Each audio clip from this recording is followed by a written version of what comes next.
Welcome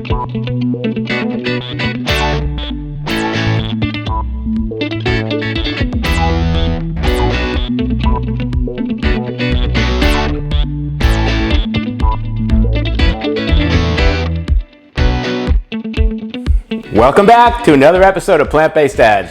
I'm Joey. We are a vegan, mostly whole food cooking channel. We do some product reviews. Sometimes there's some episodes with Tim, baking with Tim, sprouting with Tim, fermenting with Tim. If you like what you hear so far, please hit that like button. Show us some love. And think about subscribing and becoming part of the Plant-Based Dads family.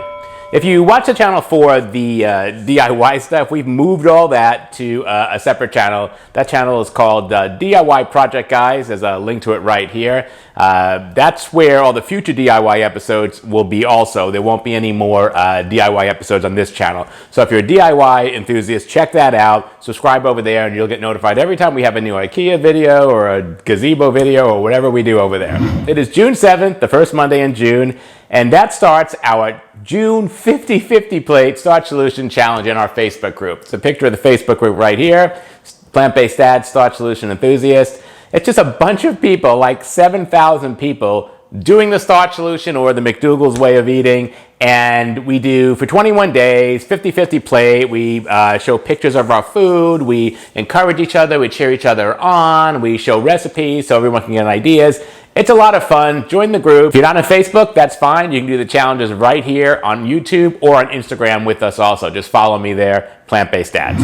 Today we're gonna do another What I Eat in a Day video. I haven't done one of these in a while. It's been about a month and a half, so I'm excited to show you some of the new foods I've been eating lately. All right, enough about that. Let's get to the food. For breakfast, I'm starting off with baked oats. I've been loving oats baked lately, so here's how I'm doing it. In a bowl, I'm adding 1/2 cup of rolled oats. I am doubling this recipe, but this is what you'll be doing. Next, I'm adding 1/2 of a ripe banana mashed. Then I'm throwing in 1/4 cup of oat milk. After that, I'm using this Barney's almond butter that I've had for how long? It's just powdered, so it's just very little fat. I'm gonna use 2 tablespoons of that mixed to a thin consistency.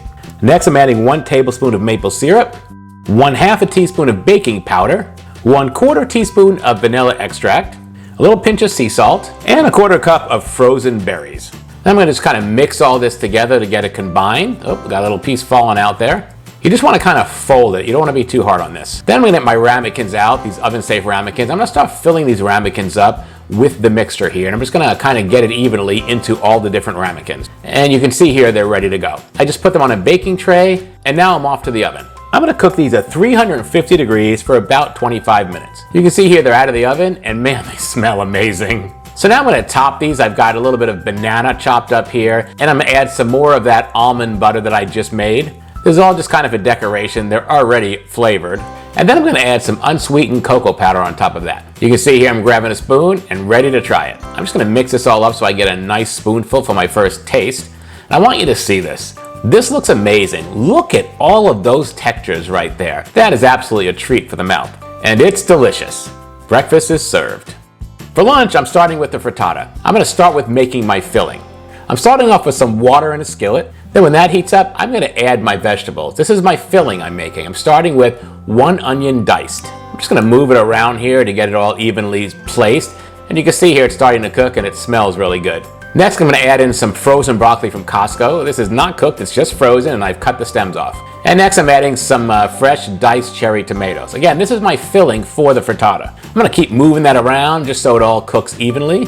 And you can see here it's coming to temperature and it's cooking nicely. Next, I'm adding a little bit of cocoa aminos, maybe about a tablespoon. Just going to keep moving that around till it cooks.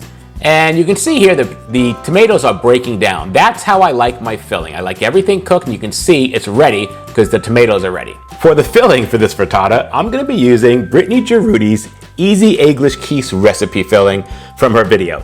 I'm gonna put a link to her video in the description below this video. If you go over there, tell her I said hello and that I love her. She is absolutely amazing. The recipe calls for 1 1/3 cups of chickpea flour, then 1 3/4 cup of unsweetened, unflavored, non-dairy milk. I'm using oat milk. Next, it's 1/3 cup of nooch, 2 teaspoons of baking powder, 1 tablespoon of onion powder, 1 tablespoon of garlic powder, 1/4 teaspoon of turmeric, and some black pepper ground in with the turmeric. I'm going to turn the blender on and blend it till it's combined. and this mix is ready to go. I've got 3 shallow casserole dishes here. I've made this a few times. When you make it in a deeper dish, it doesn't always set. So here I'm trying it in more shallow dishes, just because I want it to set for you guys. I eat it either way, whether it's set or not, but just because I want it to turn out right here for you. I'm gonna spread my filling around till I got it even in all the casserole dishes. And they are casserole dishes, not hot dishes for you Midwesterners. And then I'm gonna pour my filling into the different casseroles here. I'm gonna make sure I use my spatula to get every single little bit of that out, because I need all of this. And I'm just using a fork to kind of mix them all up right in the casserole dishes. You could pour all of this in a bowl, mix it all up, and dump it into the casserole dishes. Probably an easier way to do it, but I don't want to wash one more thing. I mean, I don't want to wash a big mixing bowl. So this is what I'm doing. And you can see here, they're all kind of mixed up and ready to go. I'm dropping them in the oven here at 425 degrees, and I'm gonna cook them for 25 minutes. You can see smoke coming out of the oven. Tim was baking last night. I guess they're smoked quiches. One of the things here you can see is Brittany says to use 400 degrees for 25 minutes. I did 425 degrees for 30 minutes because I saw it in another video, and they kind of overcooked. I mean, I ate it anyway, it was delicious, but follow her directions. Go with the 400 degrees for the 25 minutes. I'm using a knife here just to go around the edge because I didn't put any spray oil on this because I'm oil free. So just, be aware of that. Now I'm using my spatulas to cut it into 2 servings. And then I'm gonna use my spatula to get it out of here so I can put it on the plate. Next, I'm gonna cut a little piece off of this one here so you can kind of see what it looks like. So even though the top appears to be a little overcooked, the middle is absolutely perfect. This is what a frittata should look like. Let's plate it up. I'm gonna have a little salad with this because I got a lot of extra spring roll stuff in the fridge. So I'm throwing some lettuce into this bowl here, just some romaine lettuce. Next, I've got some cherry tomatoes. I've always got cherry tomatoes on hand sliced, and I've always got sliced carrots on hand. Now I'm adding some homemade polenta croutons and a little bit of diced cilantro. Next, I've got my dressing of equal parts Dijon mustard and maple syrup. Let's just go all the way. And I'm gonna put that on the plate with the frittata that I've cut up into pieces here. And I'm gonna add a little apple there because the apples are really good right now. It's just a small one. And that was my lunch. For dinner, we're having a baked sweet potato with some zoodles. Here I've got zucchini, I've got 1 red bell pepper, and 1 onion. I'm gonna start by spiralizing the zucchini. I'm chopping off the ends, and I'm gonna show you what I'm doing here. It's really simple, but later on you're gonna need to make some modifications if you do this. I'm using like this pencil sharpener zoodler thing, right? I'll put an Amazon link in the description below. I mean, seriously, this is cheap plastic and some blades. And I'm just moving this thing around. It's monotonous and it took a long time, so if you have some type of machine that does it, great. But this is what I got. And you can see it's really simple. It's just spiralizing these zoodles. The problem is, you can see right here, that's like 3 pieces, like really, really long. So they're really hard to work with later on. Normally, Tim does this, and he just goes down the length of each zucchini, and they're just no longer than like 6 inches each, and he takes care of that, but he's not here, so I gotta do it myself, and this is the best it gets. Now I've got my red pepper, and I'm just gonna chop out the core and then cut out the veins here. This pepper's already washed, but I'm gonna wash it again afterwards just to get the seeds out. So here I am cutting it all into the strips that I needed to get it deveined. And then I'm gonna add all of this to a strainer basket and take it to the sink to wash it again just to get the seeds off. Now that I'm back, I'm gonna lay it out here and get it ready for chopping.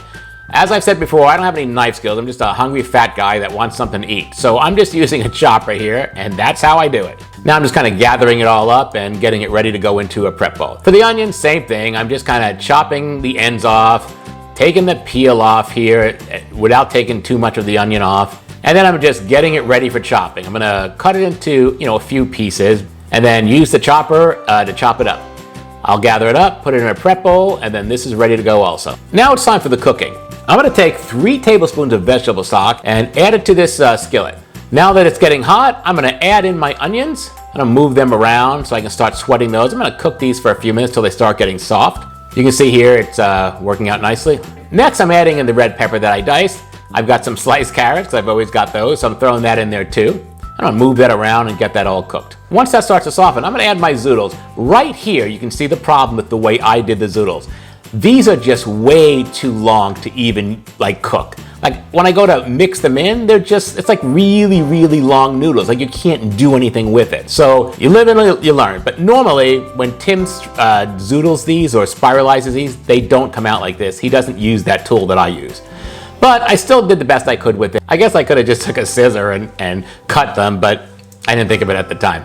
Now I'm adding my ingredients. I got a tablespoon of garlic powder, 1/2 a cup of nooch, and I'm just gonna mix this around to kind of get it noochy and cheesy.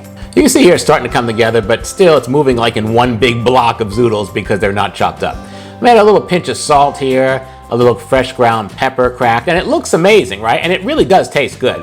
And we're coming to the point where everything's cooked and everything's kind of cheesy looking. So I think we're ready to give this a shot. I'm gonna use my fork and taste, and you can see here, the noodles are really long, but they were absolutely delicious. Let's start plating.